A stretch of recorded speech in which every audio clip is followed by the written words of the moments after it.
Spectrum, वो तो उसके टाइप्स हैं, है ना। कंटिन्यूअस स्पेक्ट्रम, एमिशन, एमिशन और एब्जॉर्प्शन दो टाइप के थे, फिर उसके भी दो टाइप के थे, है ना। स्पेक्ट्रम क्या होता है? हाँ, ओनली स्पेक्ट्रम बताओ। कंटिन्यूस रेस जो आती है कलर।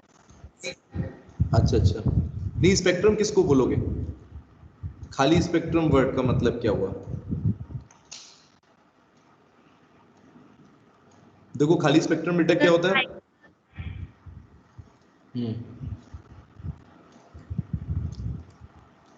विजिबल लाइट का होना जरूरी है क्या? स्पेक्ट्रम तो बेटा किसी भी चीज जरूरी है। हाँ मयूरी, हाँ बेटा स्पेक्ट्रम क्या होता है? Yes sir. स्पेक्ट्रम क्या होता है, क्या समझ में आया? बिल्कुल बेसिक, वो तो उसके टाइप्स बता रहे हो। स्पेक्ट्रम बेटा क्या हुआ? अगर आपसे पूछे स्पेक्ट्रम क्या है, क्या बताया था? अगर कोई भी रेडिएशंस निकल रहे हैं किसी भी ऑब्जेक्ट में से, ठीक है, किसी भी टाइप के रेडिएशंस हो चाहे वो, अगर किसी भी टाइप के रेडिएशंस को अगर बेटा हम किसी फोटोग्राफिक प्लेट पर रिकॉर्ड कर लें, है ना, एक पैटर्न को, जो पैटर्न आ रहा है हमारे पास, पैटर्न का मतलब क्या है? कलर्स का पैटर्न होगा कुछ, है ना, ये लाइंस का पैटर्न है। तो उस पैटर्न को अगर हम फोटोग्राफिक प्लेट पर बेटा रिकॉर्ड करें और उसको फिर स्टडी करें, ठीक है, तो उस पैटर्न को तो बोलते हैं, that pattern is known as spectrum, है ना। बोलो स्पेक्ट्रम सिंपल, यस सर। खाली स्पेक्ट्रम। हाँ, अब स्पेक्ट्रम बेटा विजिबल लाइट का भी हो सकता है, जैसे पूरा इलेक्ट्रोमैग्नेटिक स्पेक्ट्रम आपको बताया था, उस कंप्लीट का मतलब बेटा क्या था कि यहां से लेके यहां तक रेडिएशन हो सकते हैं, लेकिन हर एक ऑब्जेक्ट में से बेटा जरूरी तो नहीं कि सारे ही रेडिएशन निकलते हो, ऐसा नहीं है ना। बोलो अगर, हाँ, अगर विजिबल लाइट होगी तो उसमें से बेटा 7 कलर का बैंड नजर आता है, उसको हम बोलते हैं विजिबल स्पेक्ट्रम हो गया। अगर कोई और मेटल की बात करोगे, किसी एलिमेंट की बात करोगे, उसमें से क्या होगा बेटा? कैरेक्टरिस्टिक उसका खाली उस मेटल के अकॉर्डिंग या उस एलिमेंट के अकॉर्डिंग बेटा कुछ स्पेक्ट्रल की लाइंस नजर आएंगी या फिर कलर्स नजर आएंगे, तो उसको क्या बोलेंगे? उस पैटर्न को लाइट। जनरल, अरे उस खाली पैटर्न को बोलेंगे क्या? किसी भी तरह का पैटर्न हो, कलर्स का पैटर्न हो या लाइंस का पैटर्न हो, उसको बोलेंगे स्पेक्ट्रम, ठीक है बेटा, उसको बोलेंगे स्पेक्ट्रम। कंफ्यूज मत हो, स्पेक्ट्रम, मैं सिर्फ स्पेक्ट्रम पूछ रहा था क्या है सर। लगे टाइप, उसके टाइप थोड़ी पूछे बेटा। देखो कंसेप्ट जो है ना बेटा दिमाग के अंदर सेव होते हैं, ठीक है, नोट्स में से पढ़ते हैं हम, लेकिन हमारे दिमाग में अगर आपसे पूछे तुरंत तो नोट्स थोड़ी देखेंगे, नोट्स पढ़ने के बाद कहाँ हो जाने चाहिए? बिल्कुल दिमाग के अंदर होने चाहिए, सेव हो गए। कभी भी पूछे कोई, आपको कंफ्यूजन नहीं होनी चाहिए कि लाइन और स्पेक्ट्रम वो सब चीज अलग है। अभी खाली स्पेक्ट्रम अगर आपसे पूछा तो आप लाइन और कंटिन्यूअस में क्यों पढ़ रहे हो? स्पेक्ट्रम बेटा खाली क्या होता है बताओ? कोई भी क्या है? पैटर्न है, इलेक्ट्रोमैग्नेटिक वेव्स का बेटा कोई भी पैटर्न है जिसको हम क्या करें, एक रिकॉर्डिंग करने के लिए, मतलब एक रिकॉर्ड कर लें उसको फोटोग्राफिक प्लेट पर, क्या करें बेटा? उसको रिकॉर्ड कर लें, ठीक है। बोलो, ये हो गया आपका स्पेक्ट्रम, है ना, स्पेक्ट्रम हो गया परीक्षित। अब उसके बेटा कई टाइप के थे, उसके कई टाइप के थे स्पेक्ट्रम, कई टाइप के हो सकते हैं, जैसे दो ब्रॉड कैटेगरी थी, एक एमिशन स्पेक्ट्रम था और एक एब्जॉर्प्शन स्पेक्ट्रम था, है ना बेटा। और ये डिपेंड करता है कि किस तरह का रेडिएशन हो रहा है, रेडिएशन एमिट हो रहा है या एब्जॉर्ब हो रहा है परीक्षित। तो अगर रेडिएशन बेटा एमिट हो रहा है, ऑब्जेक्ट में से रेडिएशन निकल रहा है, बाहर निकल रहा है, एमिट हो रहा है, तो उसको क्या बोल देंगे? सिंपली क्या हो गया? एमिशन स्पेक्ट्रम, ठीक है। बोलो यस सर। सिंपली हो गया सर स्पेक्ट्रम। सर डिस्क्रीट का मतलब क्या है? डिस्क्रीट का मतलब बेटा नॉन कंटिन्यूअस, मतलब जो कंटिन्यूअस ना हो, ठीक है, यस समझ गए। हाँ, डिस्क्रीट का मतलब नॉन कंटिन्यूअस। एक कंटिन्यूअस होता है, एक नॉन कंटिन्यूअस होता है। तो नॉन कंटिन्यूअस का मतलब, डिस्क्रीट का मतलब सेपरेट, अलग अलग बताया था ना आपको, डिस्क्रीट फोटोन्स। तो मतलब कि बेटा अलग अलग एनर्जी के फोटोन्स थे, अलग अलग पैकेट्स थे, ठीक है, डिस्क्रीट पैकेट्स। अच्छा यहाँ पर देखो एब्जॉर्प्शन में बेटा क्या हो गया, ये कहां पर होगा, अभी पढ़ेंगे इसको पूरी तरह से।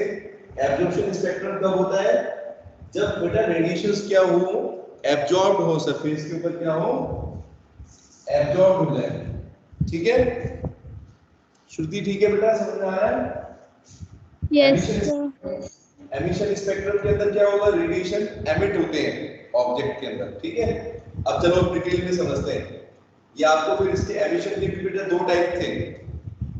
एमिशन स्पेक्ट्रम दो टाइप के होते हैं। एक था बेटा कंटिन्यूअस स्पेक्ट्रम, ये वाला कंटिन्यूअस, देखो व्हाइट लाइट वाला, याद आ रहा है। कंटिन्यूअस मतलब लगातार। और एक बेटा क्या था, लाइन स्पेक्ट्रम। दूसरा क्या था बेटा, लाइन स्पेक्ट्रम। ये देखो ये डायग्राम, अभी इसको करते हैं, रिकॉल करते हैं सारी चीजें क्या है क्या है। सबसे पहले एमिशन स्पेक्ट्रम आपको बताया। एमिशन का मतलब क्या हो गया, जब रेडिएशन एमिट हो रहे हैं, when radiations are emitted from any surface, ठीक है, जैसे कि सन से निकल रहे हैं या किसी बल्ब के थ्रू बेटा रेडिएशंस हो रहे हैं, किसी भी टाइप के रेडिएशन हो, अगर वो रेडिएट हो रहे हैं और उस रेडिएशंस को बेटा तुरंत, जैसे ही वो एनर्जी, जैसे ही अपने इलेक्ट्रोमैग्नेटिक रेडिएशन उसमें से रेडिएट हुए, तुरंत आप क्या करो, एक प्रिज्म लेके और उसको क्या करो बेटा, फोटोग्राफिक प्लेट पर रिकॉर्ड कर लो डायरेक्टली। तो उसको क्या बोलते हैं, ये हो गया हमारा एमिशन स्पेक्ट्रम कहलाता है। समझ गए सभी बच्चे बेटा।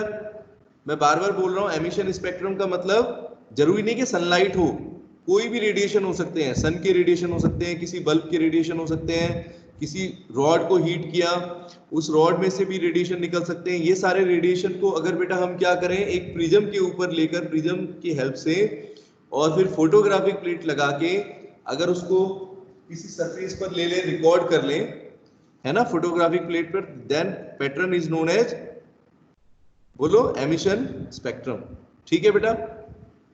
अब हाँ, अब एमिशन स्पेक्ट्रम डिपेंड करता है कि दो टाइप का हो सकता है, कंटिन्यूटी पर डिपेंड करता है।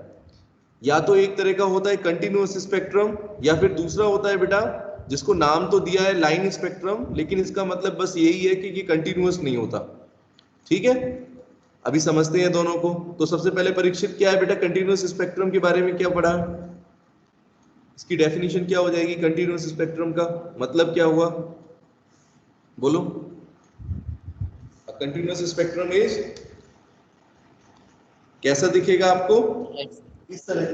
कोई भी अगर सोर्स से व्हाइट लाइट आती है तो अगर उसको प्रिज्म पर ले लेते हैं, प्रिज्म से रिफ्लेक्ट कराते हैं और फिर अपना एक फोटोग्राफिक प्लेट पर ले लेते हैं, तो बेटा कैसा पैटर्न नजर आता है अपने को, कंटिन्यूअस पैटर्न, कंटिन्यूअस पैटर्न नजर आता है। कंटिन्यूअस का मतलब देखो बीच में कोई ब्रेक नहीं है, सारे कलर की लाइंस एक दूसरे से मिली हुई हैं, VIBGYOR, violet, indigo, blue, green, yellow, orange, red, सारी बेटा मिलती हुई नजर आएगी आपको, बोलो, ठीक है। मयूर आया बेटा? Yes sir. हाँ, कंटिन्यूअस का मतलब ये है कि बीच में किसी भी तरह का सेपरेशन नहीं है, ठीक है, लगातार आपको दिखती है। मतलब कि जहां रेड कलर है उससे अगला ही बिल्कुल आपका देखो ऑरेंज है, फिर येलो, इस तरीके का पैटर्न है, इसीलिए इसका नाम हो गया कंटिन्यूअस पैटर्न, ठीक है।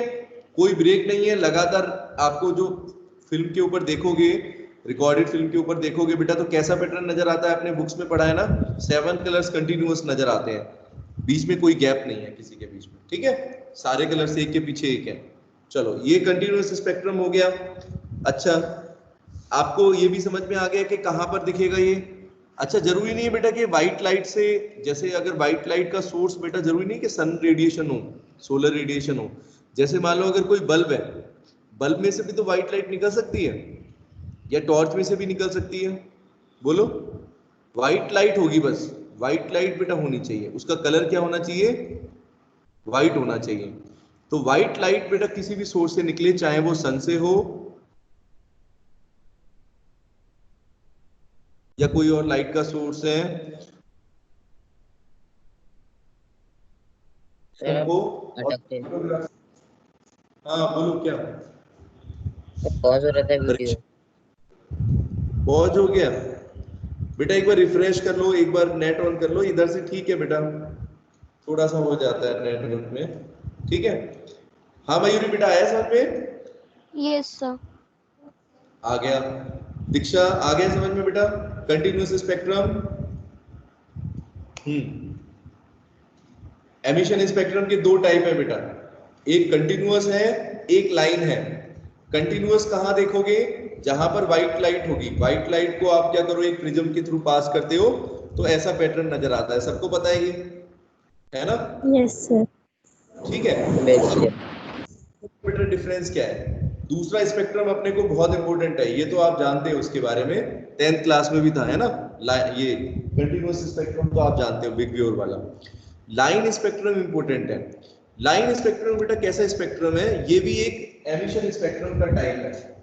एमिशन का मतलब जहां रेडिएशन बाहर निकल रहे हैं ऑब्जेक्ट से। तो लाइन स्पेक्ट्रम बेटा कैसा स्पेक्ट्रम होता है? देखो यहां पर लाइन का मतलब क्या है बेटा, कि कैरेक्टरिस्टिक लाइन नजर आएंगी आपको स्पेक्ट्रम में। बेटा क्या होगा, सेपरेट करती हुई लाइंस नजर आएंगी, और कलर्ड लाइन होंगी। वो कैसी लाइन होंगी बेटा? कलर्ड लाइंस होंगी, ठीक है? हाँ, जैसे सोडियम क्लोराइड, हाँ सोडियम के स्पेक्ट्रम। अब देखो बेटा कमाल की बात क्या है कि जैसे मान लो एलिमेंट्स है, एलिमेंट्स का भी स्पेक्ट्रम हम देख सकते हैं। जैसे हाइड्रोजन है, अगर हाइड्रोजन को हीट करोगे, ठीक है, उसमें से जो रेडिएशन निकलेंगे उनको प्रिज्म के थ्रू पास करोगे, रिकॉर्ड करोगे, तो क्या नजर आएगा बेटा? एक तरह का उसको बोलोगे आप कि it is the atomic spectrum of hydrogen. इसको बेटा क्या बोलते हैं, इस तरह के स्पेक्ट्रम को एटॉमिक स्पेक्ट्रम्स भी बोलते हैं। हर एक एलिमेंट का स्पेक्ट्रम आप देख सकते हो, चाहे आपका सोडियम हो, ठीक है, बहुत सारे एलिमेंट्स दिखाएंगे, अपना स्पेक्ट्रम शो करेंगे। हाइड्रोजन, हीलियम, हाइड्रोजन का तो बहुत इंपॉर्टेंट भी है, अभी पढ़ेंगे।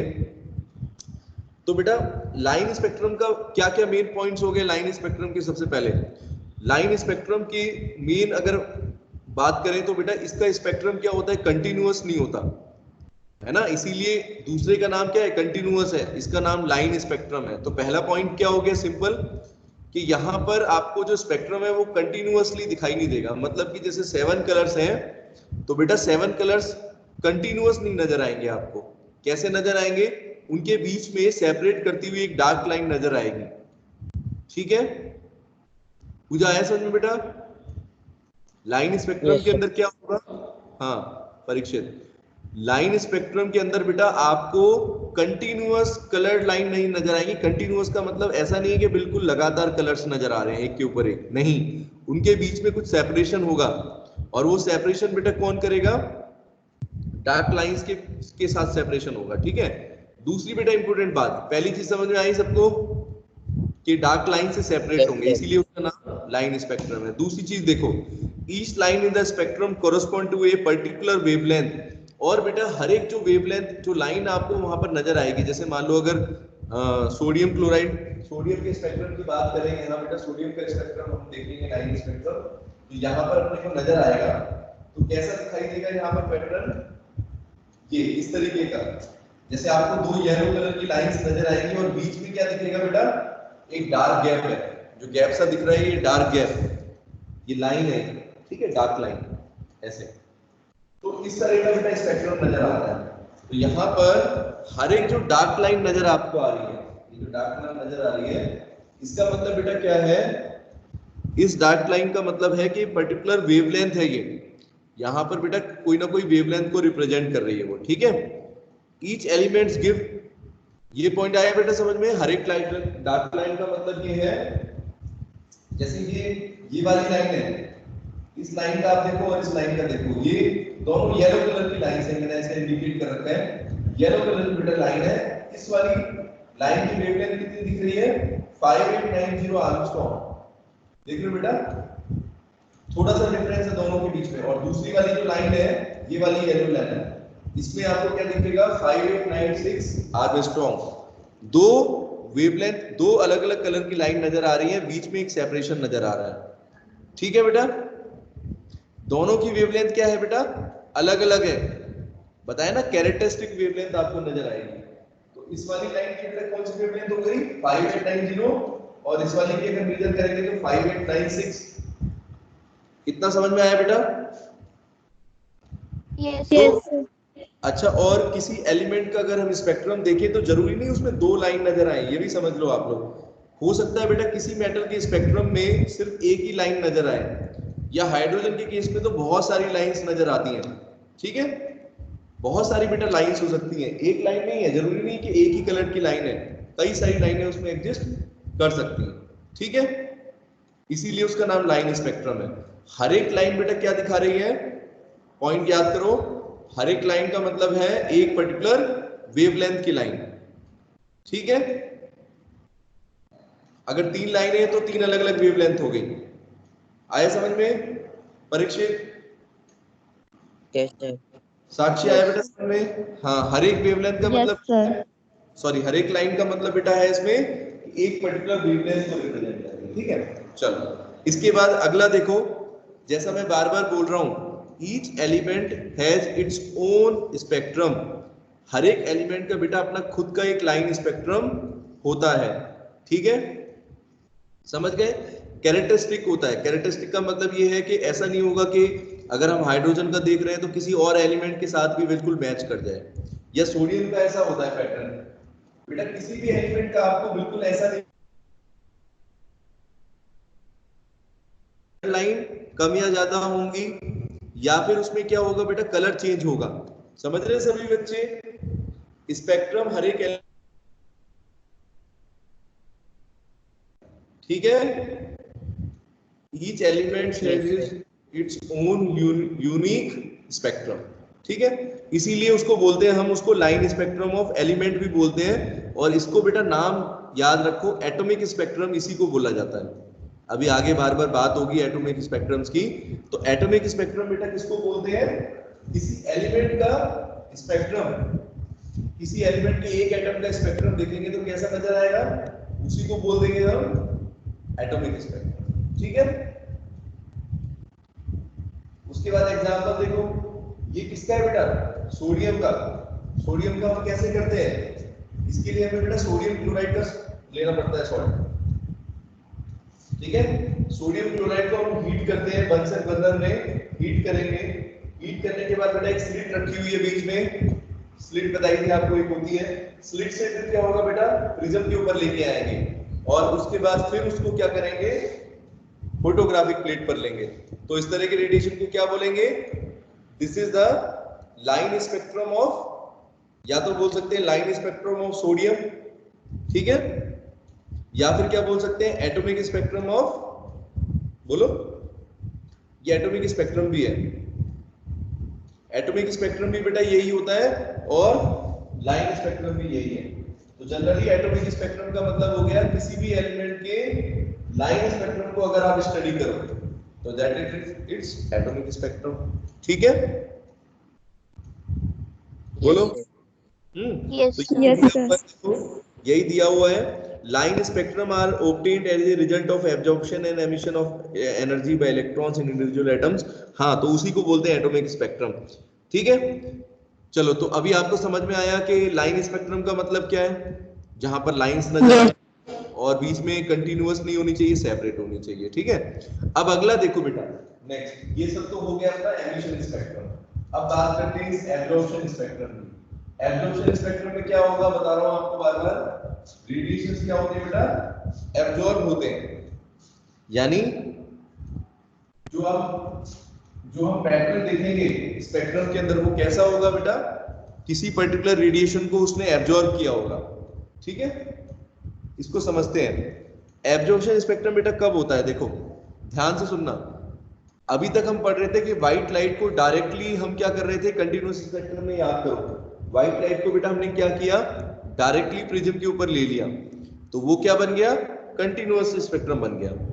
अब क्या करो बेटा, व्हाइट लाइट को अगर हम डायरेक्टली ना लेके किसी सॉल्यूशन के थ्रू या किसी केमिकल सब्सटेंस के थ्रू पास करें, क्या करें बेटा, किसी सॉल्यूशन के थ्रू पास करें, जैसे सोडियम क्लोराइड की बात करते हैं, है ना, क्योंकि हमने सोडियम क्लोराइड का केस देखा था ना अभी आपको, बिल्कुल समझाता हूँ उसी से समझ में आएगा आपको। तो अब बेटा हम क्या करें, अगर हम एक व्हाइट लाइट को पहले क्या करें, सोडियम क्लोराइड के सॉल्यूशन से बेटा पास करा दें।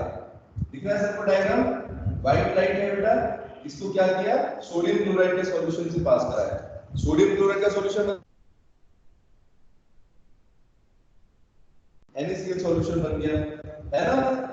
अब क्या करेंगे बेटा, देखो अब फिर हमने क्या किया, प्रिज्म के ऊपर इसको रिकॉर्ड करना शुरू किया। प्रिज्म के ऊपर हमने इसको लगाया और फिर फोटोग्राफिक प्लेट पर इसको रख लिया। क्या देखोगे बेटा आप लोग, कैसा स्पेक्ट्रम बन जाएगा ये, अब ये बन गया एब्जॉर्प्शन स्पेक्ट्रम। क्यों, क्योंकि बेटा यहाँ पर क्या हुआ, व्हाइट लाइट ने पहले क्या किया होगा, देखो ध्यान से, इस सोडियम क्लोराइड के पास होने पर उसने क्या किया बेटा, जो सोडियम क्लोराइड की जो रेडिएशंस थे उनको बेटा क्या किया है, अपने अंदर पहले एब्जॉर्ब किया है। समझ रहे मेरी बात Pooja? Yes sir. Sodium chloride के सॉल्यूशन में पास करने का मतलब ये हुआ कि ये जो व्हाइट लाइट है बेटा अभी प्योर नहीं है ये, इसने पहले क्या किया, इस सोडियम क्लोराइड के थ्रू पास होने पर यानी कि उस रेडिएशन को अपने अंदर एब्जॉर्ब कर लिया, जिसमें सोडियम के मेटल के रेडिएशन थे। अब क्या होगा, जब आपने प्रिज्म पर लिया तो कैसा पैटर्न नजर आएगा, ध्यान से देखिए बेटा। अगर व्हाइट लाइट से आता तो कैसा होता, कंटिन्यूअस दिखता, violet, indigo, blue, green, yellow, orange, red ऐसा दिखता। लेकिन यहाँ पर क्या डिफरेंस दिख रहा है सबको, ये तो लाइंस देखो, दिख रही है क्लियर, येलो के बीच में बेटा, येलो कलर के बीच में आपको दो डार्क लाइंस नजर आएंगी, और ये क्या होती है बेटा, ये पहचान है एब्जॉर्प्शन स्पेक्ट्रम की। ठीक है, समझे नहीं समझे? यस। और ये भी आपको समझ लेना चाहिए बेटा कि ये एब्जॉर्प्शन स्पेक्ट्रम हमेशा कैसा होता है, डिसकंटिन्यूअस है, कंटिन्यूअस नहीं है, क्योंकि बीच में सेपरेशन हो गया ना, देखो ये लाइन आ गई, ये डार्क लाइंस आ गई, तो अब इसको क्या बोलेंगे, ये कंटिन्यूअस नहीं हुआ, डिस्क्रीट हो गया या डिसकंटिन्यूअस हो गया। ठीक है, मैकेनिज्म समझ में आया किस तरीके से होता है एब्जॉर्प्शन स्पेक्ट्रम, बेटा कैसे अचीव होता है, कैसे देखते हैं हम, किस टाइप से करेंगे। हमें क्या करना होगा, व्हाइट लाइट को बेटा पहले किसी सॉल्यूशन में पास कराना होगा या किसी केमिकल सब्सटेंस से पास कराना होगा, खाली जरूरी नहीं कि सॉल्यूशन होगा, कई बार बेटा हम किसी केमिकल सब्सटेंस के थ्रू भी पास करा सकते हैं। जैसे मान लो अगर व्हाइट लाइट है और अगर उसको हीलियम कैनाल रेस से पास कराओगे, परीक्षित अगर कैनाल रेस से बेटा पास कराओगे तो फिर कैसा रेडिएशन दिखेगा आपको, कौन से मेटल का हो गया फिर वो, उसमें हीलियम का आ गया, He2 पॉजिटिव आयन। हाँ, तो आप क्या बोलोगे कि ये एब्जॉर्प्शन स्पेक्ट्रम है हीलियम गैस का, He2 पॉजिटिव आयंस का या अल्फा रेज का। ठीक है बेटा, ऐसे हर एक एलिमेंट का मतलब कोई भी सॉल्यूशन ले सकते हो, कोई भी केमिकल सब्सटेंस ले सकते हैं, यहाँ पर यूरेनियम का ले लो, रेडियम का ले लो, कोई भी चीज ले लो। ठीक है, अगर व्हाइट लाइट को पहले किसी सॉल्यूशन के थ्रू या किसी केमिकल सब्सटेंस के पास कराएंगे और फिर उसके बाद उसको प्रिज्म पर लेकर आएंगे तो हम इसको बोलेंगे बेटा that is known as absorption spectrum. Simple सी बात, आगे सबको समझ में? एग्जांपल भी याद रखो। अब एक चीज करो बेटा, इस वाले को, इस डायग्राम को इससे कंपेयर करो, ये वाला डायग्राम करो, इस डायग्राम से बेटा कंपेयर करो, ये वाला जो दिख रहा है सबको, ये कौन सा था, देखो लाइन स्पेक्ट्रम था। अब आपने एक चीज देखी बेटा, यहां पर आपको दो येलो कलर की लाइंस नजर आ रही थी, ये मैंने येलो कलर की लाइन दिखाई, ठीक है। उस वाले स्पेक्ट्रम में बेटा देखो ये भी सोडियम का ही है, ये भी सोडियम का स्पेक्ट्रम है, लेकिन ये क्या है बेटा, सोडियम का लाइन स्पेक्ट्रम है। क्या है बेटा, सोडियम का लाइन स्पेक्ट्रम है ना। और ये कौन सा स्पेक्ट्रम है, ये जो दिखा आपको, ये क्या हो गया, ये सोडियम का एब्जॉर्प्शन स्पेक्ट्रम है कि नहीं? क्या बोल रहा हूं मैं, समझ में आ रहा है? Yes sir. इसमें आपने एक चीज देखो, इंपॉर्टेंट चीज नोटिस करो, जो लाइन बेटा यहाँ पर दिख रही थी आपको, कलर्ड लाइन नजर आ रही थी, जो कलर्ड लाइन नजर आ रही थी वो अब कैसे नजर आ रही है, ये देखो, ये दोनों डार्क लाइंस है, ब्लैक कलर की लाइंस नजर आएंगी आपको। समझे मेरी बात? ये वही दो लाइनें हैं बेटा जो इस लाइन स्पेक्ट्रम में नजर आ रही थी, कलर्ड लाइंस की फॉर्म में। बताओ किसको आई है मेरी बात समझ में? समझ गए सभी बच्चे? इनके बीच में रिलेशन समझ में आ रहा है? जैसे सोडियम का अगर हम बेटा लाइन स्पेक्ट्रम देखते हैं तो वहां पर अपने को दो येलो कलर की लाइंस नजर आ रही है ना? दो येलो कलर की लाइंस नजर आ रही है, बीच में एक डार्क लाइन सेपरेशन है। ये येलो कलर की लाइन बेटा जब हम एब्जॉर्प्शन स्पेक्ट्रम में देख रहे हैं तो इनकी क्या हालत हो गई? ये बेटा कैसे नजर आएंगे आपको? येलो कलर, ये तो सब बाकी सब तो नॉर्मल है, येलो कलर के बीच में बेटा दो ऐसे करके आपको डार्क लाइंस नजर आ रही है। समझे या नहीं समझे मेरी बात? ये डार्क लाइंस वही है जो यहाँ पर दिखाई दे रही है। समझ गए? दोनों की सेम वेवलेंथ है। यहाँ पर यहाँ पर जो लिखी है ना मैंने वेवलेंथ, ये देखो बेटा सेम वेवलेंथ है इन दोनों की, बस फर्क ये है कि लाइट स्पेक्ट्रम कहलाता है और ये एब्जॉर्प्शन स्पेक्ट्रम कहलाता है। बोलो इतना आया समझ में? Yes sir. Good good good, ये इंपॉर्टेंट था इसलिए आपको बताया। अब बेटा इसके बीच में डिफरेंस भी दे रखे हैं 3 पॉइंट्स। अगर ये डिफरेंस आपको समझ में आ गए तो फिर कभी कंफ्यूजन नहीं होगा कि कौन सा स्पेक्ट्रम किसको बोलते हैं। ठीक है, तो जिस तरह का स्पेक्ट्रम है उसी तरह की बात होगी। सबसे पहले बेटा बात कर लेते हैं एमिशन स्पेक्ट्रम को और फिर हम देखेंगे एब्जॉर्प्शन स्पेक्ट्रम। तो एमिशन स्पेक्ट्रम के अंदर पहला पॉइंट क्या हो जाएगा? एमिशन का मतलब क्या था? रेडिएशन क्या हो रहे हैं? एमिट कर रहे हैं, है ना बेटा? एमिट कर रहे हैं, सरफेस से एमिट हो रहे हैं, इसका मतलब एमिशन स्पेक्ट्रम है। और इसमें बेटा हम क्या करते हैं, सुनो, स्पेक्ट्रम में बेटा हम डायरेक्टली रेडिएशन को क्या कर रहे हैं? डायरेक्टली प्रिज्म के ऊपर रख के और फोटोग्राफिक प्लेट पर ले रहे हैं, बीच में किसी सॉल्यूशन का यूज नहीं कर रहे। यही डिफरेंस है। बोलो, एमिशन स्पेक्ट्रम में हम हाँ, एमिशन स्पेक्ट्रम में हम डायरेक्टली बेटा प्रिज्म के ऊपर रख के और फिर उसका रेडिएशन जो है उसको नोट कर रहे हैं या रिकॉर्ड कर रहे हैं। ठीक है, जबकि एब्जॉर्प्शन स्पेक्ट्रम में हमेशा क्या करेंगे? कोई भी कलर का रेडिएशन है पहले उसको क्या करेंगे? उसको डुबोएंगे किसी सॉल्यूशन में या उसको किसी केमिकल सब्सटेंस से पास करेंगे, जैसा अपने को चाहिए जिस मेटल का। अगर सोडियम क्लोराइड में लोगे तो सोडियम का मिलेगा, कोई और सॉल्यूशन लोगे तो उसके अंदर उस मेटल का मिलेगा आपको। ठीक है, समझ गए? तो एब्जॉर्प्शन स्पेक्ट्रम में बेटा क्या करेंगे? obtained when the white light is first passed through a substance, किसी सब्सटेंस के थ्रू बेटा पास करना पड़ेगा, है ना? इस केस में आपको ये एग्जांपल याद रखो बस, सोडियम क्लोराइड वाला, तो पॉइंट डिफरेंस क्लियर रहेगा। ये बेटा किसी सॉल्यूशन के थ्रू क्या करना पड़ेगा? किसी सब्सटेंस के थ्रू पहले पास करना पड़ेगा, उसके बाद फोटोग्राफिक प्लेट पर रिकॉर्ड करेंगे। समझ में आ गया सबको? बिल्कुल क्रिस्टल क्लियर हो गया? Yes sir. हाँ, डिफरेंस बिल्कुल क्लियर होना चाहिए। चलो सेकंड पॉइंट की बात करेंगे। सेकंड पॉइंट इंपॉर्टेंट है, लाइंस का कलर देखो बेटा।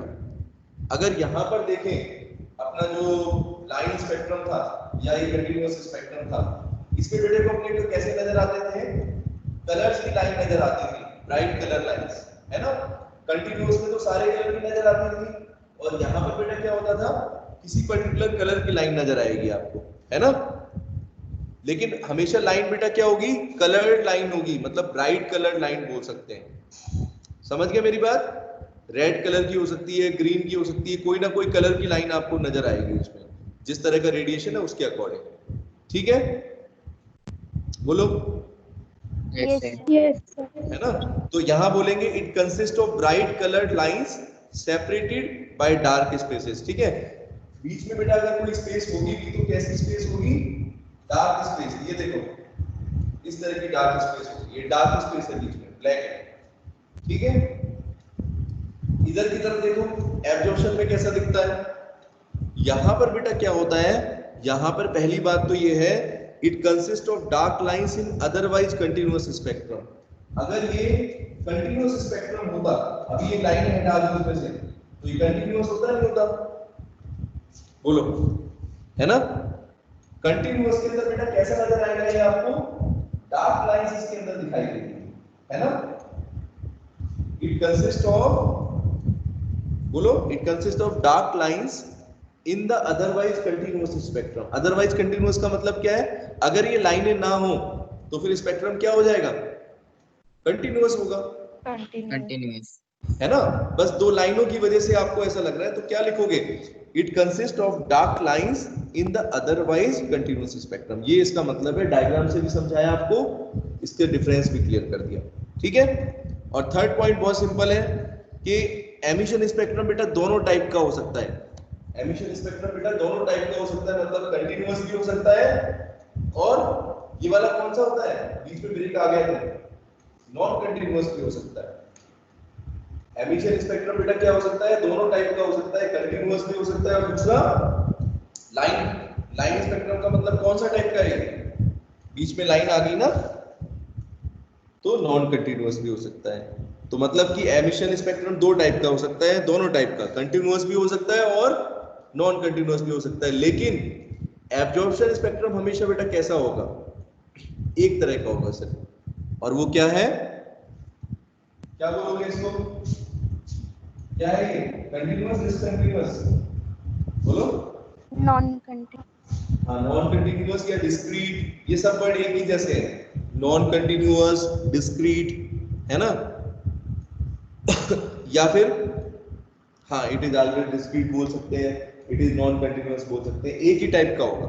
तो एब्जॉर्प्शन स्पेक्ट्रम को पहचानना क्या है आपके लिए आसान है बहुत।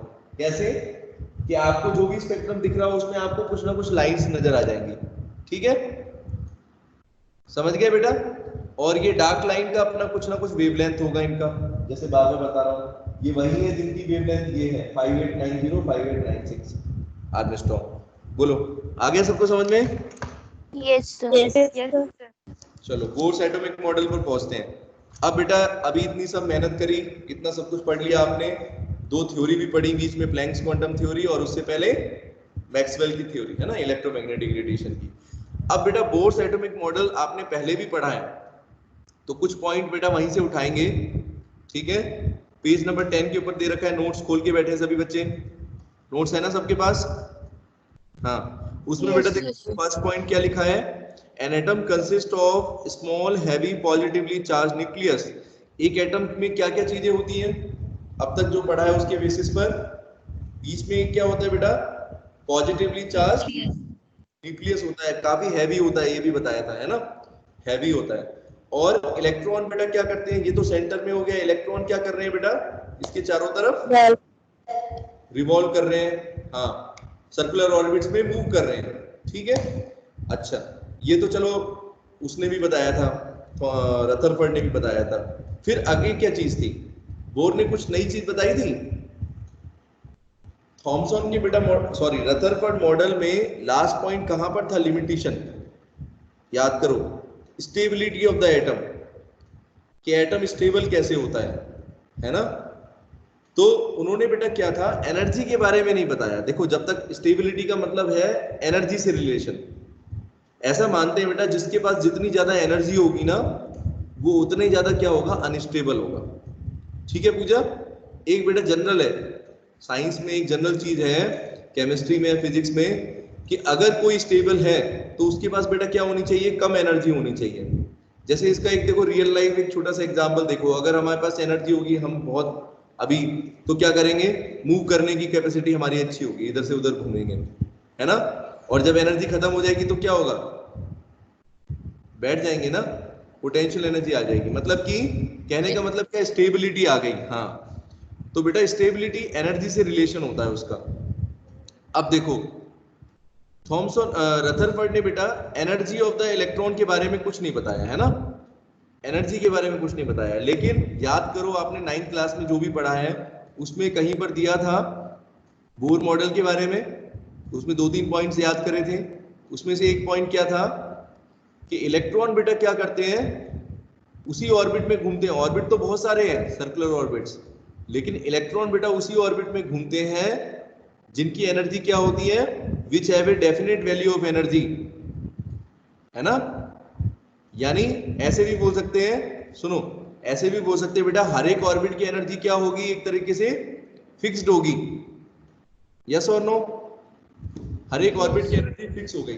जैसे मान लो 4 शेल्स होते हैं, याद आ रहे हैं 4 शेल्स पढ़े थे, के शेल, एल, एम, एन, सबसे अंदर वाला कौन सा होता है, सबसे इनर के शेल होता है, के एल एम एन ऐसे करके बढ़ते चले जाते हैं। अभी बेटा बिल्कुल केमिस्ट्री में देखो, अभी आप याद करो जो 9th क्लास में अगर एक चैप्टर 3 जो था उसमें बेटा सिर्फ आपको 20 एलिमेंट्स की इलेक्ट्रॉनिक कॉन्फ़िगरेशन बताई थी, याद है, एटॉमिक नंबर, एटॉमिक मास, ये सब चीजें सिर्फ 20 की बताई थी।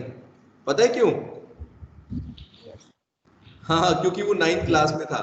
अभी आपको क्या बताएंगे, इस चैप्टर के अंदर सारे एलिमेंट्स की इलेक्ट्रॉनिक कॉन्फ़िगरेशन बताई जाएगी, यानी किस एलिमेंट के अंदर कितने इलेक्ट्रॉन्स होते हैं, कहाँ कहाँ पर है, कैसे कैसे, वो सब पढ़ना है अपने को। ठीक है, समझ गए सभी बच्चे? तो बेटा चार्ज शेल्स की, चलो अभी उतना ज्यादा डिटेल में नहीं, अभी बेसिक चलते हैं। तो बेटा इस पॉइंट में पहला पॉइंट तो मैंने बताया कि एक न्यूक्लियस है, उसमें इलेक्ट्रॉन्स मूव कर रहे हैं सर्कुलर ऑर्बिट्स में, है ना। और बेटा दूसरा पॉइंट बताया, तो ऐसे भी बोल सकते हो या फिर ये भी बोल सकते हो, each orbit has a definite value of energy. ठीक है बेटा, और ऑर्बिट्स को ही बोलते हैं शेल्स, के शेल, एल, एम, एन, ये सारे आपके क्या हो गए, शेल्स हो गए, है ना बेटा? क्लियर है सबको? Yes. अब अगली चीज इंपॉर्टेंट है कि बोर ने बेटा एनर्जी भी बताई, कितनी एनर्जी होगी, इसीलिए तो उनको नोबेल प्राइज मिला। रदरफोर्ड ने नहीं बताया, लेकिन बोर ने बताया कि हर एक एलिमेंट हर एक इलेक्ट्रॉन बेटा अगर किसी भी जो शेल में है, अगर वो के शेल के अंदर है तो उसकी कितनी एनर्जी होगी ये बताया, एल में होगा तो कितनी होगी, एन में कितना होगा, हर एक शेल की एनर्जी बताई।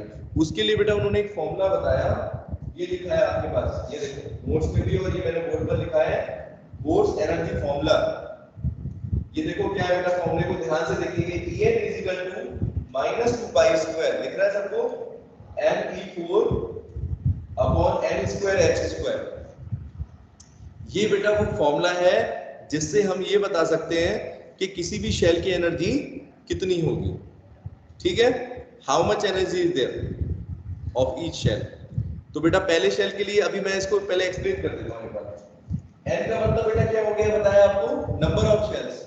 जैसे अगर मान लो अगर पहला शेल है, ये शेल निकाल रहे हो स्टार्टिंग वाला, तो एन की वैल्यू क्या लोगे बेटा, एन की वैल्यू कितनी हो जाएगी, 1। ठीक है, दूसरे शेल पर आओगे तो एल, 2. एन की वैल्यू 2 कर दो, ऐसे करके एन की वैल्यू बढ़ाते चले जाओ। ठीक है, और इधर देखो -2 पाई स्क्वायर, ये तो बेटा कांस्टेंट है ना, ये वैल्यू कांस्टेंट हो गई। m क्या होता है बेटा, m is the mass of electron. अभी किसकी बात कर रहे हैं, मूव कौन कर रहे हैं, इलेक्ट्रॉन मूव कर रहे हैं यहाँ पर, तो m बेटा क्या होगा, मास ऑफ इलेक्ट्रॉन। और आगे दिख रहा है e की पावर 4, दिख रहा है सबको, e बेटा क्या हो गया, it is called charge on electron. Electron के ऊपर चार्ज कितना है, इलेक्ट्रॉन के ऊपर चार्ज कितना होता है, अब तो सबको याद है, -1.6 into 10 to the power -19, +27. -19, Next step. -19 coulomb. ठीक है, इतना चार्ज होता है बेटा। तो E का मतलब है चार्ज की वैल्यू। ठीक है, charge on electron. n square तो अभी भी बता के चुका हूं, है ना, पहला है कि तो उसके लिए n की वैल्यू 1 है, अगर l शेल है तो n की वैल्यू 2, इस तरीके से। h स्क्वायर बेटा क्या पढ़ा है, प्लैंक्स कांस्टेंट, h होता है ना प्लैंक्स कांस्टेंट, बोलो Yes. कांस्टेंट की इलेक्ट्रॉन बेटा पुट कर सकते हैं वैल्यू, है ना, कितना है मास ऑफ इलेक्ट्रॉन वो भी बताया था, याद हुआ नहीं हुआ, 9.1 approximate, 9.1 into 10 to the power -31. 31 kg। ठीक है, ये मास हो गया। इसकी वैल्यू पुट कर दो, E की वैल्यू बेटा पुट कर दो, E क्या हो गया आपका, इलेक्ट्रॉन के ऊपर कितना चार्ज है उसकी वैल्यू पुट कर दो, H यानी प्लैंक्स कांस्टेंट,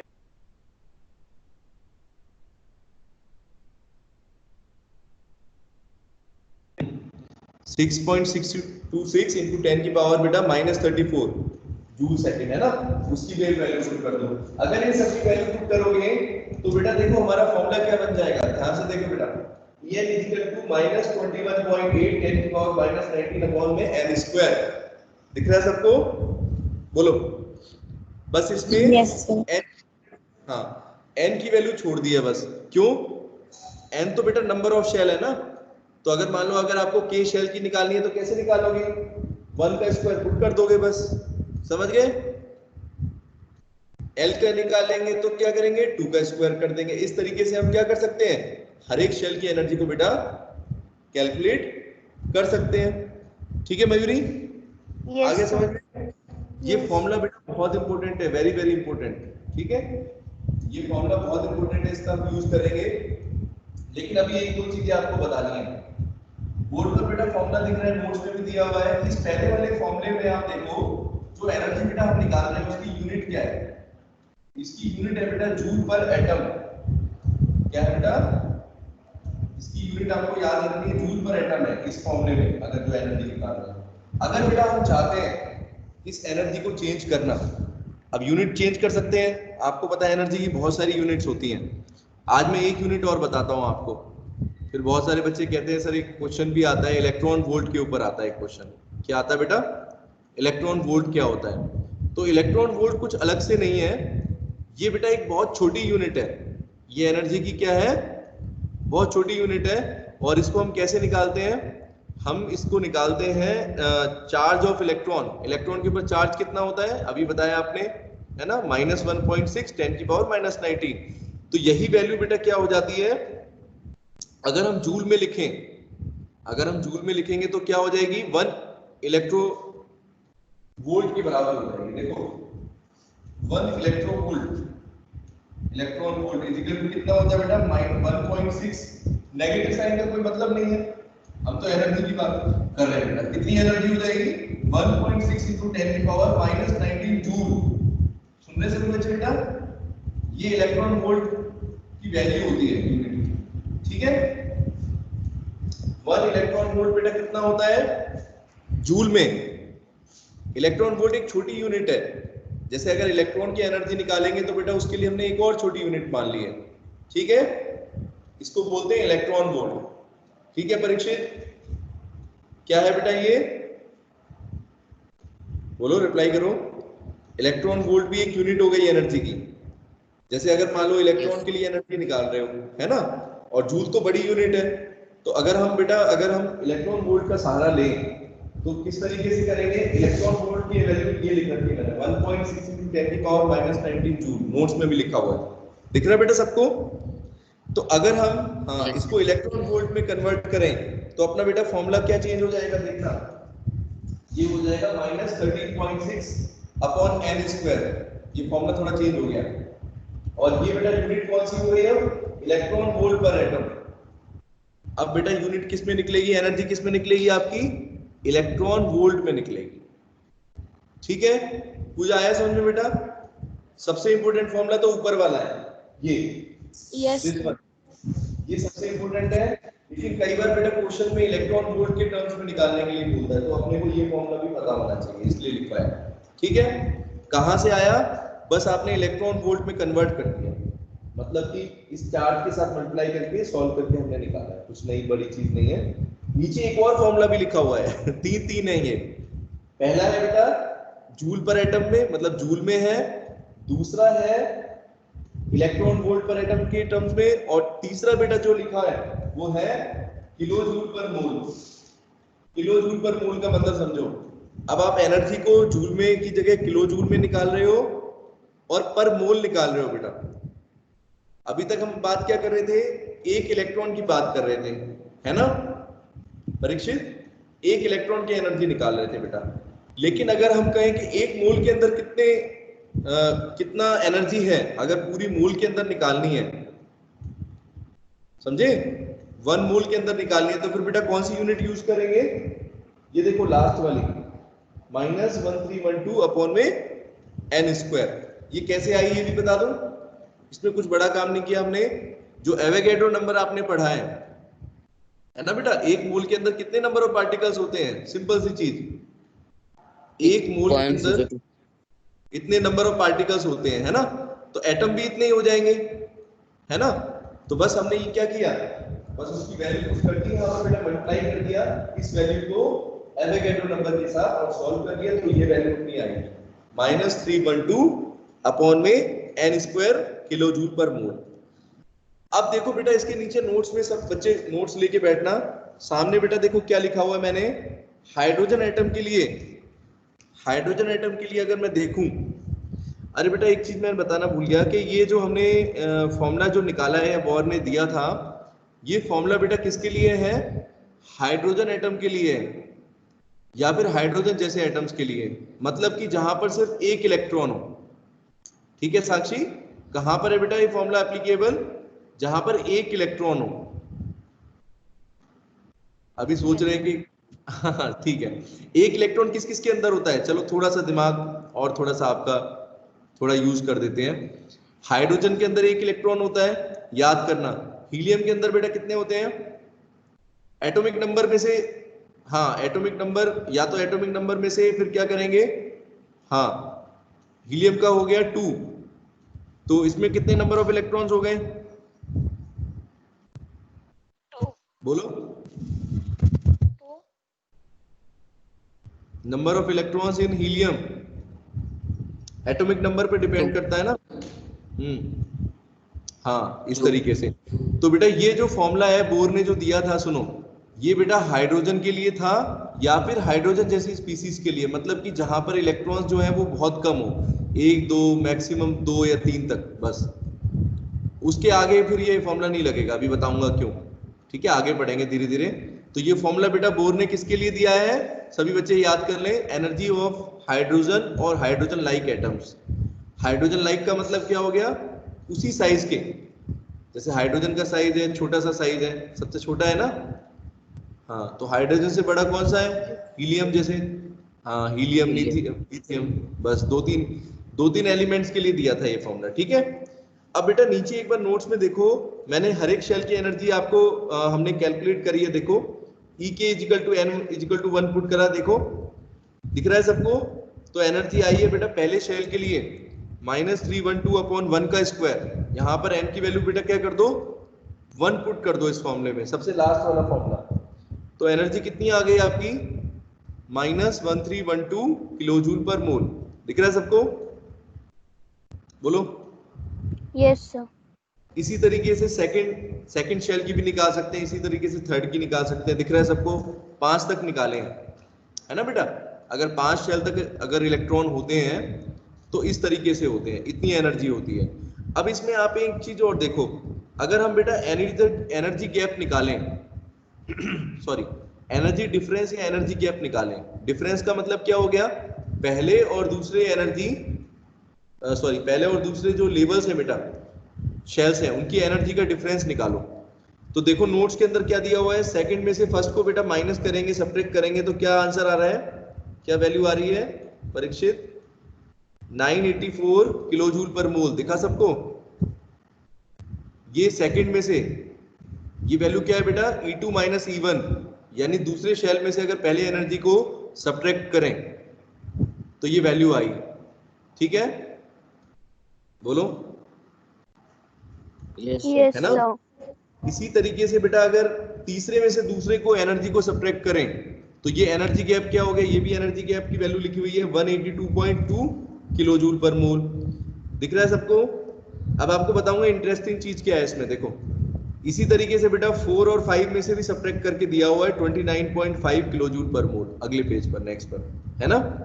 तो देखो क्या चीज समझ में आई? सब बच्चे ध्यान दें कि बेटा आपने एक चीज नोटिस करो कि जो एनर्जी डिफरेंस था, यानी मतलब दूसरे में से पहले वाले शेल की एनर्जी जो माइनस कर रहे थे उसकी वैल्यू बहुत ज्यादा थी।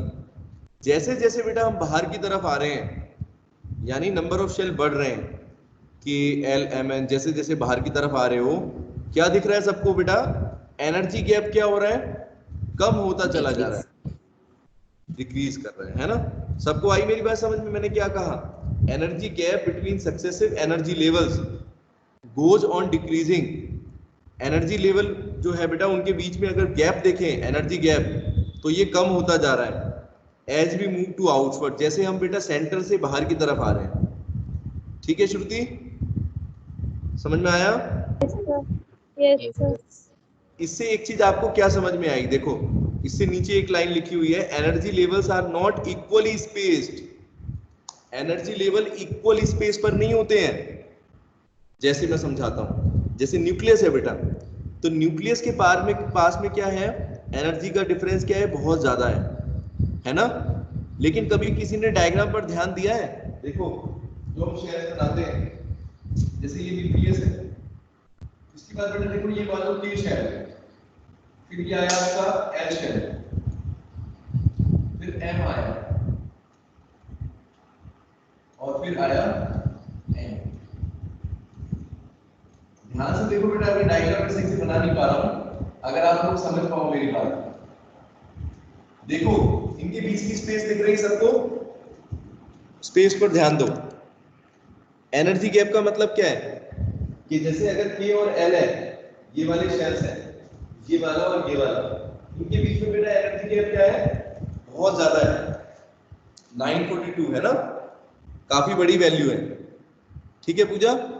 उसके बाद बेटा देखो दूसरी तरफ L और M की एनर्जी गैप की बात करो, ये थोड़ा सा कम हो गया और कम हो गया, और M और N का एनर्जी गैप क्या है, बहुत ही कम हो गया, है ना, है कि नहीं है? Yes sir.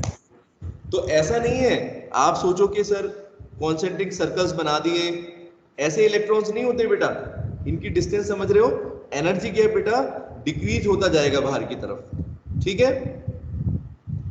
या फिर ऐसे भी बोल सकते हैं energy levels are not equally spaced, basic concept है ये बहुत, ठीक है, कि एनर्जी बेटा जो है वो इक्वल स्पेस के बीच में नहीं होती, मतलब जितना रेडियस, जैसे ऐसा नहीं है कि रेडियस अगर आप बढ़ाओ, समझे, तो बिल्कुल सेम एनर्जी उतने उतने डिफरेंस पर होंगे। दो एनर्जी लेवल के बीच में डिफरेंस दिख रहा है आपको, बराबर नहीं है ना बेटा। पहले दो के बीच में देखो बहुत ज्यादा दिख रहा है ना, डायग्राम में भी दिख रहा है, थोड़ा थोड़ा समझ में आ रहा है। उसके बाद और कम हो गया, उसके बाद बिल्कुल बिल्कुल मिलते हुए नजर आ रहे हैं बाहर की तरफ तो, ठीक है। बोलो आया मैं भी समझ में? Yes sir. और ये चीज बेटा आपको, हाँ ये चीज अभी और समझ में आएगी कि ऐसा क्यों होता है कि इलेक्ट्रॉन, अंदर वाले इलेक्ट्रॉन को निकालना मुश्किल है, ठीक है, और बाहर वाले इलेक्ट्रॉन को आसानी से निकाला जा सकता है। जैसे बोलते हैं ना, हमेशा बात करते, देखो वैलेंसी में बात करते थे, आउटर मोस्ट शेल इलेक्ट्रॉन हमेशा कौन रिएक्शन में पार्टिसिपेट करता है, सबको पता होगी ये बात तो, हमेशा बेटा बाहर वाले इलेक्ट्रॉन करते हैं, सोडियम के अंदर, हाँ 281। कभी अंदर के इलेक्ट्रॉन के बारे में कभी किसी ने सुना कि भाई ये इलेक्ट्रॉन निकल के आ गया? नहीं, वो नहीं निकलेगा, क्योंकि वो तो बेटा प्रोटॉन के पास है, सॉरी वो तो न्यूक्लियस के पास है, न्यूक्लियस के पास है, और उसकी एनर्जी भी बेटा क्या होगी, फर्स्ट एनर्जी लेवल देखो सब बच्चे, ज्यादा। नहीं नहीं ज्यादा नहीं है, माइनस सबसे बड़ा है, ध्यान से साइन नहीं देखा आपने साइन में बेटा देखो एक बार, -31312 सबसे कम छोटी वैल्यू है, सबसे परीक्षित सबसे छोटी वैल्यू है। Yes sir. उसके बाद धीरे धीरे वैल्यू तो बढ़ रही है, मतलब वैल्यू तो कम हो रही है लेकिन नेगेटिव साइन की, इसका मतलब एनर्जी बढ़ रही है, ठीक है बेटा। मैंने आपको बताया सबसे ज्यादा स्टेबल कहाँ होगा इलेक्ट्रॉन, अभी इसके बेसिस पर क्या बता सकते हैं श्रुति, इलेक्ट्रॉन एनर्जी स्टेबल, कम, एनर्जी कम होगी, हाँ हाँ बोलो क्या कह रहे हो दानिश, एनर्जी तो कम, जब इलेक्ट्रॉन हम्म, एनर्जी कम होगी तब वो स्टेबल रहेगा। हाँ वो चीज ठीक है बेटा। तो सबसे कम एनर्जी कम है बताओ, अभी अभी बताया ना, सबसे कम एनर्जी कब आ रही है, बाहर वाले इसमें, बाहर ओ आउटर, नहीं, फिर अभी अंदर। अभी नोट्स में तो देखो माइनस, हाँ सबसे कम वैल्यू बेटा सबसे जो इलेक्ट्रॉन न्यूक्लियस के कांटेक्ट में है बिल्कुल इसकी है बेटा, कर रहे हैं अंदर वाले थोड़ी करते हैं।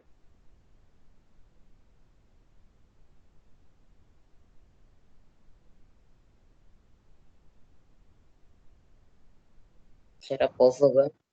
हाँ वो बेटा थोड़ा सा नेट चला गया था, अब ठीक है। हाँ तो हाँ बेटा बाहर के इलेक्ट्रॉन्स बहुत रिएक्टिव होते हैं, अंदर के क्या होते हैं, कम रिएक्टिव होते हैं, यानी स्टेबिलिटी कहाँ है, अंदर की तरफ है, ठीक है, समझ गए सभी बच्चे। श्रुति अंदर सबसे कम एनर्जी है, के शेल की एनर्जी सबसे कम है, बस आपको याद नहीं करनी, बस समझना है कि के शेल की एनर्जी सबसे कम है, फिर एल की, फिर एम की, फिर एन की, ठीक है।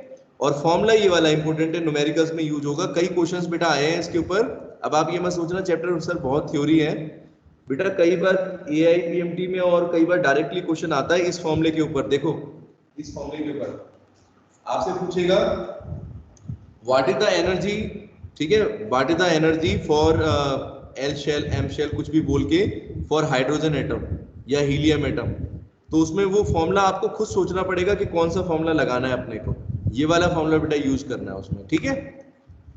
समझ में आ गया सबको? हाँ, यूनिट का ध्यान रखेंगे, यूनिट के अकॉर्डिंग भी चेंज हो सकता है। इतना अगर समझ में आया तो बेटा अगला टॉपिक भी देखते हैं जल्दी से, टाइम है अभी अपने पास। Radius of stationary states of hydrogen atom. अभी बेटा एक तो मैंने आपको बताया अभी एनर्जी, बोर ने क्या बताया था बेटा, हर एक जो शेल है ना उसकी एनर्जी के बारे में बताया, ठीक है बेटा, कितनी एनर्जी होगी, कम होगी, ज्यादा होगी, ओके। दूसरी चीज बेटा क्या है अब अगली, रेडियस क्या होगा उस शेल का, बेटा क्या होगा, रेडियस क्या है, जैसे के शेल का रेडियस कितना है, एल का कितना है, एल का कितना है, एल का कितना, कैसे निकालेंगे। तो उसके लिए बेटा उन्होंने एक फॉर्मूला दिया, देखो फॉर्मूला क्या है, वो फॉर्मूला लिखते हैं हम,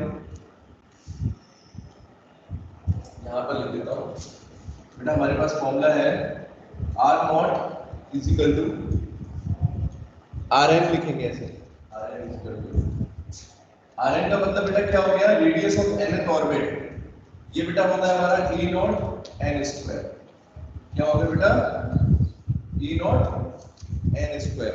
अब आप सोच रहे होगे इसमें ए नॉट क्या है, ए नॉट बेटा एक्चुअल में यहाँ पर हमने कांस्टेंट एक तरीके से ले लिया, ये है बेटा 52.9 पिकोमीटर, ये डिस्टेंस है मतलब की, और ये है बेटा radius of first stationery orbit.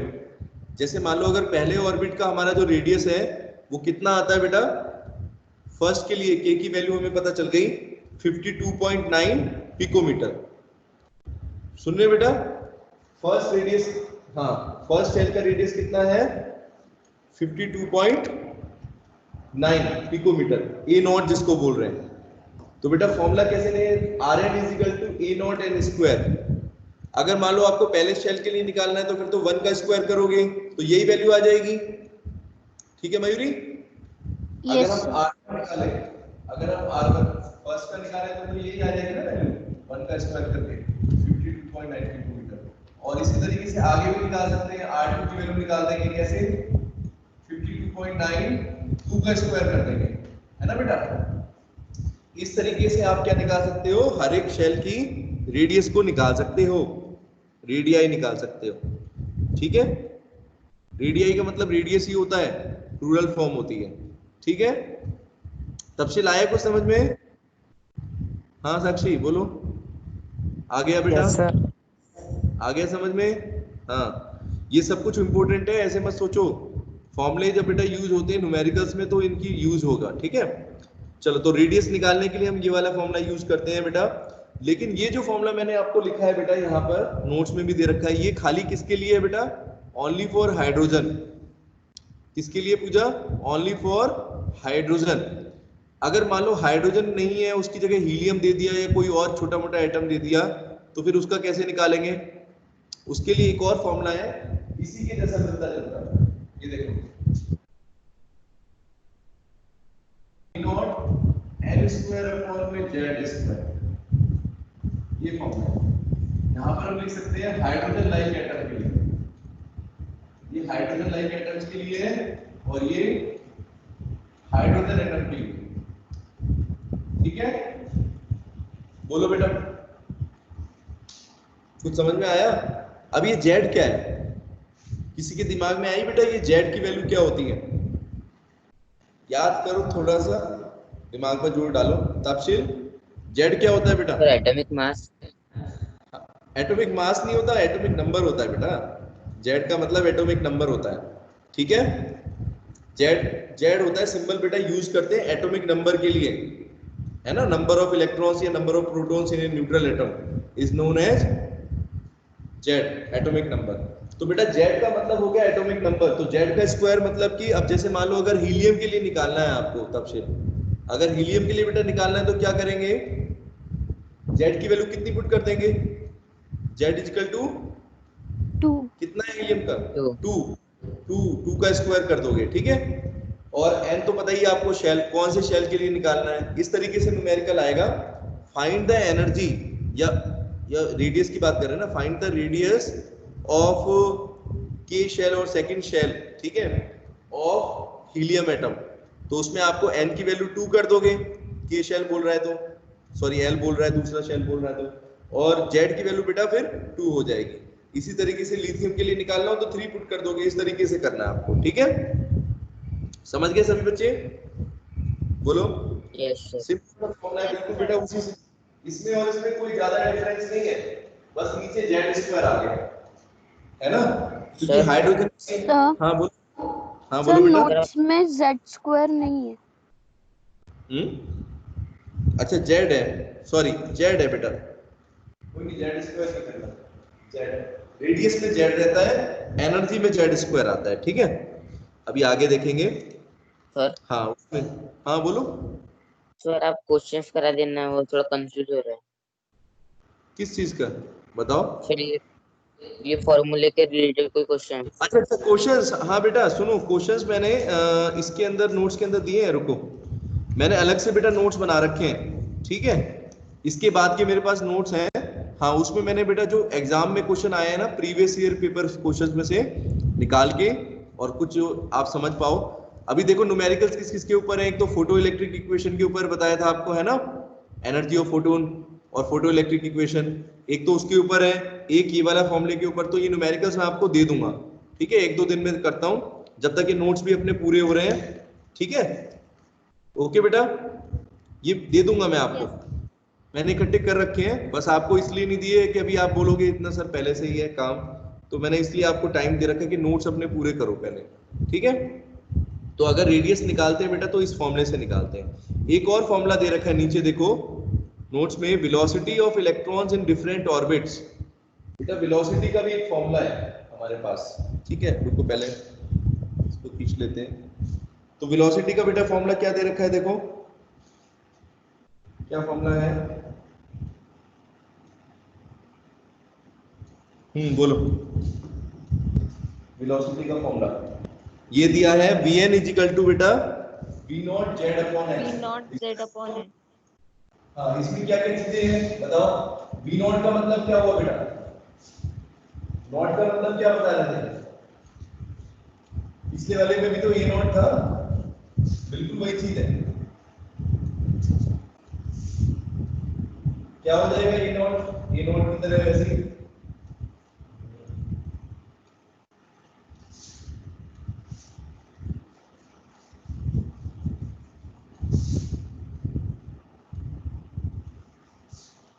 Formula लिखते हैं बेटा जल्दी से। फॉर्मूला है अपना Vn, velocity, velocity of electron in different orbits, है ना, अलग अलग ऑर्बिट्स में।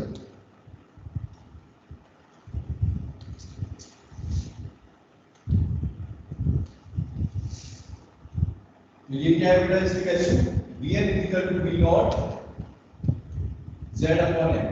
अब इसको समझो, V नॉट बेटा यहाँ पर क्या है, इसकी वैल्यू फिक्स कर दी हमने, where V naught equal to बेटा इसकी वैल्यू हमने फिक्स कर दी है, एनर्जी की स्पीड है ये 2.188 into 10 की पावर 8 मीटर पर सेकंड। ये एक्चुअल बेटा वेलोसिटी क्या है मैंने बताया, फर्स्ट शेल के अंदर, पहले शेल के अंदर कितनी एनर्जी होगी इलेक्ट्रॉन की, वो है ये।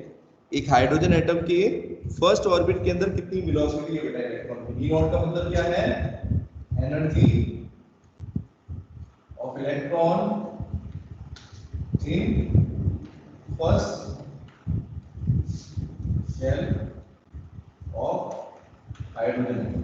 ठीक है बेटा, दिख रहा है? V नॉट लिख दिया मैंने, V नॉट की वैल्यू कितनी है 2.188, लगभग 2.2 ले सकते हो अप्रोक्सीमेटली, 10 की पावर 8 मीटर पर सेकंड। ठीक है बेटा, और Z की वैल्यू अभी बताया, Z क्या हो गया, एटॉमिक नंबर। Yes sir. अगर मान लो कोई हाइड्रोजन एटम है तो Z की वैल्यू 1 हो जाएगी, अगर लिथियम है तो 3 हो जाएगी, इस तरीके से। ठीक है, N क्या हो गया बेटा, शेल की बात हो गई, N की वैल्यू हो गई 1 2 3 इस तरीके से। ठीक है, अगर K शेल है तो 1 पुट करेंगे, L के लिए निकालेंगे तो 2 पुट करेंगे, इस तरीके से। सिंपल है, आगे समझ में? बोलो। Yes sir. अच्छा, वेलोसिटी की बेटा अगर वैल्यू पुट कर करके देखेंगे तो हमें क्या एक ऑब्जर्वेशन आएगा, देखना। ये दिया हुआ है, अच्छा वो तो अलग है, एनर्जी के बारे में दिया हुआ है। अच्छा बेटा एक चीज बताओ, हाँ ये तीन चीजें हमने पढ़ी। एक तो एनर्जी पढ़ी, देखो ये वाला फॉर्मूले से, ये हमने बेटा हाइड्रोजन के लिए देखा, यहाँ पर लिख लो फॉर हाइड्रोजन, ठीक है, या हाइड्रोजन जैसे एटम्स के लिए ही होता है ये फॉर्मूला, ठीक है। और ये रेडियस हो गया, ये रेडियस हाइड्रोजन के लिए हो गया, और ये हाइड्रोजन जैसे एटम्स के लिए हो गया, है ना, इस तरीके से। और ये फिर वेलोसिटी हो गई किसी भी एलिमेंट के लिए, ठीक है, हाइड्रोजन जैसे एटम के लिए। अब बेटा देखो इतनी चीजें पढ़ने के बाद हमें क्या समझ में आता है, सभी बच्चे सुनना ध्यान से, याद करो। यहाँ पर मैंने आपको बेटा एक चीज बताई थी कि एनर्जी जो है हम शुरू से पढ़ते आ रहे हैं, अभी प्लैंक्स क्वांटम के बाद हमने क्या पढ़ा कि एनर्जी क्या होती है बेटा, क्वांटाइज्ड होती है ना। क्वांटाइज का मतलब क्या हो गया कि छोटे छोटे पैकेट्स की फॉर्म में आएगी, फिक्स्ड होगी, मतलब कि एनर्जी। क्वांटाइज का मतलब बताया था, जैसे क्वांटाइजेशन ऑफ चार्ज का मतलब बताया था कि अगर टोटल चार्ज निकालना है तो क्या मतलब है कि नंबर ऑफ पार्टिकल्स जितने नंबर ऑफ इलेक्ट्रॉन्स है उसको उसके चार्ज से मल्टीप्लाई करके निकालते हैं, है ना। ऐसे बेटा यहाँ पर अगर हम बात करें, सिंस इलेक्ट्रॉन्स रिवॉल्व्स इन ऑर्बिट्स हैविंग ओनली डेफिनिट और डिस्क्रीट एनर्जी, तो हर एक बेटा शेल की एनर्जी क्या होगी, बोलो, डिस्क्रीट होगी। मतलब कि जैसे मान लो अगर किसी ऑर्बिट के अंदर मान लो जो भी एनर्जी होगी वो किसी की मल्टीपल होगी, और किसकी मल्टीपल होगी बेटा, एक कोई फैक्टर है जैसे NH/2 होता है, एक फैक्टर है तो उसकी क्या होगी, उसी के हिसाब से चेंज होती जाएगी। जैसे मतलब ये फॉर्मूला अपना हो गया, ये वाला क्या है ना, इसमें बेटा क्या है, क्वांटाइज मतलब कि क्या है, इसमें n की वैल्यू पुट करोगे तो पहले शेल की एनर्जी मल्टीपल आ गया, फिर आपने दूसरे की वैल्यू पुट करी, n की वैल्यू 2 पुट कर दी, सेकंड शेल की, इस तरीके से क्वांटाइज हुई है एनर्जी। क्वांटाइज मतलब कि अलग अलग लेवल्स की अलग अलग एनर्जी हो गई, है ना, मल्टीपल होती जा रही है, उसकी मल्टीप्लाई होती चली जा रही है एक फैक्टर के साथ, ठीक है। बोलो, ये पॉइंट लिखा हुआ है बेटा, since the electrons revolves in orbits having only certain definite energy thus the energy of an electron is quantized। इस तरीके से बेटा हम बोल सकते हैं कि किसी इलेक्ट्रॉन की एनर्जी हमेशा क्या होती है, क्वांटाइज्ड होती है, ठीक है तफसील। क्वांटाइज का मतलब बेटा क्या है, Yes, हर एक शेल की एनर्जी फिक्स्ड है और वो हमें फॉर्मूले से निकाल सकते हैं हम, ठीक है, इस गिवन फॉर्मूले से निकाल सकते हैं, n की वैल्यू पुट कर करके और z की वैल्यू पुट करके हम एनर्जी निकाल सकते हैं, ठीक है। अगला पॉइंट बेटा देखो, द एंगुलर मोमेंटम। अब ये एंगुलर मोमेंटम बताना पड़ेगा बच्चों को, किसी ने पढ़ा है एंगुलर मोमेंटम, नहीं पढ़ा होगा, फिजिक्स में भी आया नहीं है, no sir. अभी पढ़ोगे आप आगे बेटा फिजिक्स में पढ़ोगे। तो देखो मोमेंटम तो पढ़ा होगा, मोमेंटम याद करो, P = mv। Yes sir.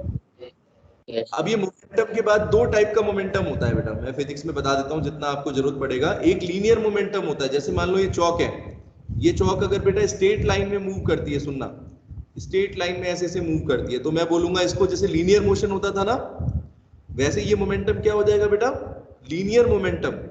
क्या हो जाएगा, लीनियर मोमेंटम। और एक होता है बेटा एंगुलर मोमेंटम, जैसे अगर कोई इलेक्ट्रॉन ऐसे मूव कर रहा है, ऑर्बिट में मूव करता है ना, तो उसके अंदर बेटा कौन सा मोमेंटम होगा, ऐसे डायरेक्शन चेंज होती रहे, जहां पर हर एक मोमेंट पर क्या होती है, डायरेक्शन चेंज हो रही है सर्कुलर मोशन में। समझ गए सभी बच्चे, एंगुलर मोमेंटम अल्फा से रिप्रेजेंट यस करते सर। हैं। एंगुलर मोमेंटम मतलब कि ऐसा मोमेंटम जिसमें डायरेक्शन चेंज होती रहे, ऑब्जेक्ट की डायरेक्शन हर सेकंड पर चेंज होती है, हर एक मोमेंट पर, ठीक है। फिजिक्स में पढ़ोगे ज्यादा डिटेल में, अभी तो मैं सिर्फ आपको बेसिक बता रहा हूं। तो बेटा angular moment of an electron is an atom, इसकी भी बेटा जो वैल्यू होती है ना, हाँ अब देखो, अगर एनर्जी क्वांटाइज्ड हो गई, सुनो, अगर एनर्जी बेटा क्वांटाइज्ड हो गई और शेल के रेडियस भी क्वांटाइज्ड हो गए, इसका मतलब एंगुलर मोमेंटम भी, वेलोसिटी भी बेटा क्या हो जाएगी, क्वांटाइज्ड हो जाएगी। इसका मतलब समझ रहे हो, ये देखो फॉर्मूला आपको दिया है यहाँ पर, क्वांटाइज लिख रहा है, n की वैल्यू जैसे जैसे बढ़ेगी वेलोसिटी क्या हो रही है, कम हो रही है। अगर n की वैल्यू को बढ़ाते जाओ, n = 1 2 3 4, बाहर के शेल में क्या होगा, एनर्जी कम हो जाएगी, लेकिन मल्टीप्लाई तो इसी फैक्टर से हो रही है ना, ये भी बेटा क्वांटाइज होती है। तो ऐसे बोल सकते हैं कि angular momentum of an electron in an atom, बेटा ये भी क्या होती है, क्वांटाइज्ड होती है, कैन हैव क्वांटाइज्ड और डेफिनिट।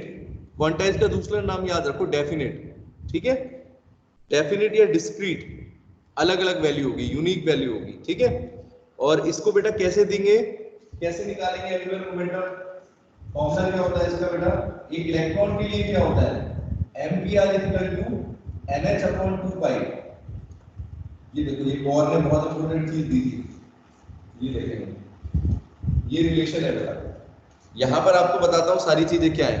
mvr का मतलब क्या है, m बेटा हो गया मास ऑफ इलेक्ट्रॉन, v हो गया वेलोसिटी ऑफ इलेक्ट्रॉन, और r बेटा क्या हो गया, रेडियस ऑफ शेल।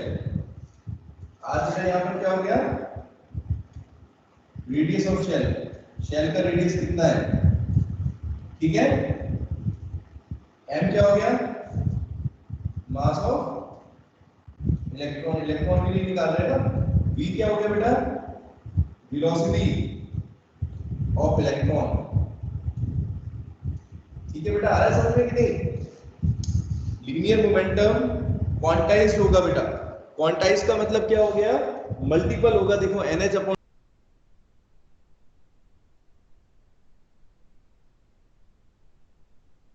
सर आप म्यूट हो। हाँ म्यूट हो गया, अभी कर दिया मैंने। जैसे जैसे बेटा देखो h का मल्टीपल होने का मतलब क्या है, nh अपॉन 2 पाई का n की वैल्यू आप डालो इसमें, तो n की अगर 1 डालोगे तो पहले शेल की आपको क्या आ जाएगा, पहले शेल में इलेक्ट्रॉन का कितना एंगुलर मोमेंटम है कि नहीं। अगर यहाँ मैंने 1 डाला तो पहले शेल के लिए मोमेंटम आ जाएगा mvr की वैल्यू, फिर दूसरे में डालूंगा तो इस तरीके से, ठीक है। h यहाँ पर प्लैंक्स कांस्टेंट हो गया, h equal to Planck's constant. ये बेटा जो है इसको बोलते हैं एंगुलर मोमेंटम। एंगुलर मोमेंटम जो है इलेक्ट्रॉन का बेटा, ये बोर ने बताया था कि इसकी वैल्यू क्या होती है बेटा, क्वांटाइज्ड होती है, और किसके बराबर होती है हमेशा, किसके मल्टीपल होगा, h अपॉन 2 पाई का मल्टीपल होगा। किसका होगा बेटा, h अपॉन 2 पाई। n को अभी अलग रखो, h अपॉन 2 पाई सब में कॉमन आएगा, n की वैल्यू 1 पुट करोगे तब भी h अपॉन 2 पाई हो गया। दूसरे लेवल पर जाओगे तो कितना हो जाएगा, 2h अपॉन 2 पाई, है ना। इस तरीके से h अपॉन 2 पाई का बेटा क्या होगा, मल्टीपल होगा, इसीलिए इसको बोलते हैं क्वांटाइज्ड। क्वांटाइज्ड हो गया एंगुलर मोमेंटम। आया बेटा इतना समझ में, बोलो। Yes sir. Yes sir. आज काफी समझा दिया है, क्योंकि बोर्स एटॉमिक मॉडल बेटा काफी बड़ा है ये, ठीक है। तो हमने बेटा क्या क्या देखा, एक तो स्पेक्ट्रम आपको समझाए, ठीक है, एक बार रिवाइज कर देते हैं। और दूसरा बेटा बोर्स एटॉमिक मॉडल के हमने पॉइंट्स देखे। पहला हमने बेटा देखा कि एनर्जी क्या होती है, हर एक शेल की एनर्जी बताओ तफसील। Each shall have a definite value, discrete energy होती है ना, डिस्क्रीट एनर्जी होती है बेटा, डिस्क्रीट। और किस फॉर्मूले से देते हैं उस वैल्यू को, ये हमारा मेन फॉर्मूला है, इसमें से फिर हम अगर वैल्यू पुट करते हैं सबकी, ठीक है, ये कांस्टेंट वगैरह की वैल्यू पुट करते हैं, मास ऑफ इलेक्ट्रॉन, चार्ज वगैरह, तो अपना बेटा फॉर्मूला आ जाता है ये En इक्वल टू -21.8 10 की पावर -19 अपॉन n स्क्वायर। ठीक है बेटा, एक बार जल्दी से रिवाइज कर लेते हैं। हाँ वैसे तो मुझे ये कराना था एक और टॉपिक, लेकिन उसमें फिर टाइम चाहिएगा, ठीक है। ठीक है ना बेटा, आज रहने दो, इतना काफी है, कल फिर आगे देखेंगे। चलो, तो पहले बेटा एनर्जी हमने पढ़ी, ठीक है। एनर्जी में अपने तीन फॉर्मूले बेटा देख लिए हमने। एक नंबर बेटा था पहला वाला जो फॉर्मूला है ये हाइड्रोजन के लिए है, और दूसरा बेटा इसमें n की वैल्यू आप पुट करोगे तो n की वैल्यू का मतलब है नंबर ऑफ शेल्स, ठीक है। ठीक है श्रुति, ये वाला बेटा फॉर्मूला, इसमें बोलो क्या कह रहे हो। हाँ श्रुति बोलो। अच्छा टाइम तो हो चुका है ना, हाँ सॉरी बेटा, एक बजे तक की तो क्लास थी। ओके बाय बेटा, ठीक है, टेक केयर, और ये नोट्स कर लेना बेटा, रिवाइज कंप्लीट करना।